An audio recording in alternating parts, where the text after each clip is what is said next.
तो आज हम बात करने वाले हैं मानव श्वसन से रिलेटेड एक महत्वपूर्ण टॉपिक, और उस टॉपिक का नाम है श्वसन की क्रियाविधि, मैकेनिज्म ऑफ ब्रीदिंग। हम सांस लेते हैं तो किस कारण से हम सांस आ रहा है, फेफड़ों के अंदर वायु कैसे प्रवेश करती है और बाहर कैसे चली जाती है, इस टॉपिक को हम क्लियर करने वाले हैं। नीट का और जेट ICR का सबसे महत्वपूर्ण टॉपिक ब्रीदिंग, श्वसन की क्रियाविधि, इसकी हम बात करेंगे आज। ठीक है, तो इसमें सांस कैसे आता है तो आपको बता दूं। देखो, बाहर वायु दाब जो प्रवणता होती है, मतलब एक प्रेशर के कारण होती है, ये तो आपने पढ़ा होगा। विसरण प्रक्रिया द्वारा श्वसन की क्रियाविधि होती है। ठीक है, और फेफड़ों के अंदर आप जानते हो कूपिकाओं में गैसों का आदान प्रदान होता है।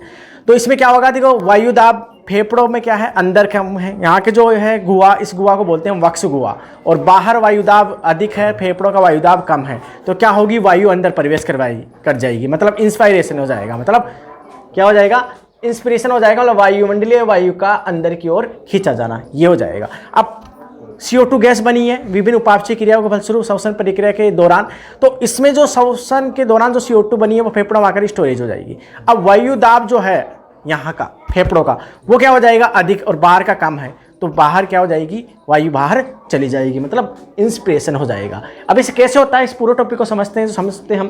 तो श्वसन तो आप जानते हो कि भोजन के ऑक्सीकरण को श्वसन कहते हैं। पार्ट 2 की हम बात करेंगे, दाब प्रवणता के आधार पर श्वसन क्रिया होती है, इसको हम समझे ध्यान से। अंत श्वसन की बात करें तो वायुमंडलीय वायु का अंदर की ओर खींचा जाना। तो हमने अब जैसे बताया ना कि दाब प्रवणता के आधार पर क्या होती है, वायु अंदर प्रवेश करती है। ठीक है, जैसे आप मान लो कि एक गुब्बारा है, गुब्बारे को हम फूंक मार के क्या है, फुला देते हैं, तो बाहर की वायु क्या होती है, अंदर प्रवेश करती है। तो हम दाब मार रहे हैं तो गुब्बारा क्या है, फूल जाता है। तो कहने का मतलब वायु दाब क्या है, अंदर की ओर जाता है, फूलेगा तो वक्ष गुहा का आकार बढ़ता है, और हम जो उसे खोलते हैं उसके मुंह को, तो वायु बाहर चली जाती है, वो पिचक जाता है। ठीक है, यानी क्या होता है, निःश्वसन हो जाता है।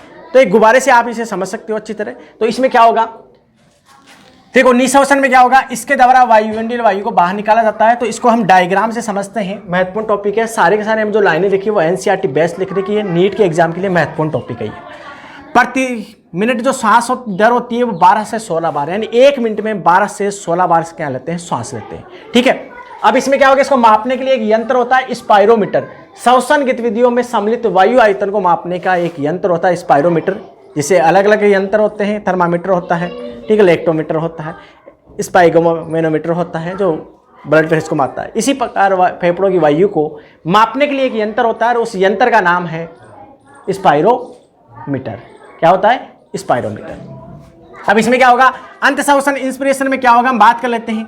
देखो, वायु का फेफड़ों में प्रवेश होगी, क्योंकि यहाँ का वायुदाब, यहाँ फेफड़ों का अंदर जो वक्ष गुहा है, इस वक्ष गुहा का क्या है, वायुदाब कम है, बाहर ज़्यादा है, अंदर प्रवेश कर जाएगी। इससे क्या होगा, संकुचित होता हुआ डायफ्राम आप जानते हो हमारे फेफड़ों के नीचे, ठीक है, एक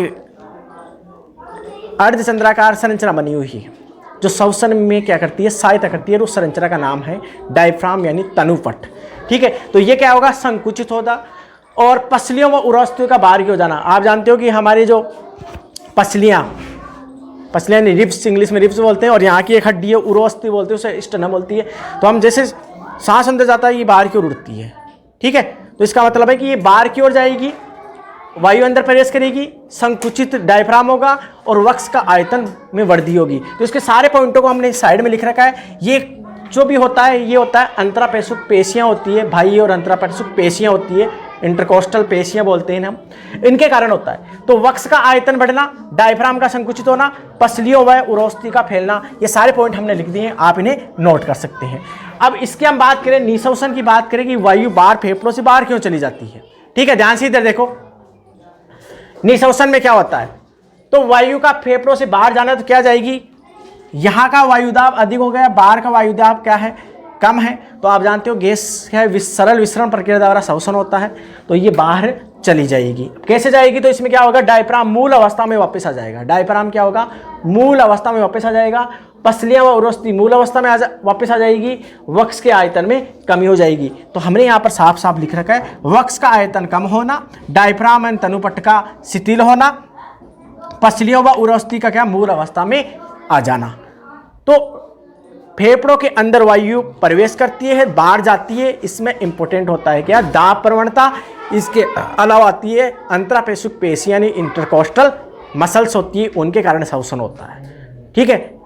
तो ये था एक अपने श्वासन की क्रियाविधि से पार्ट सेकंड, ठीक है। ऐसे ही श्वसन से रिलेटेड मानव फिजियोलॉजी से अलग अलग हमने वीडियो आ रहे हैं और बनाएंगे हम इनके सारे वीडियो, जो आप दिनेश कुमार क्लासेस पर जाकर आप देख सकते हैं। और अगर वीडियो अच्छी लगी है तो चैनल को लाइक, शेयर और सब्सक्राइब करना भूला।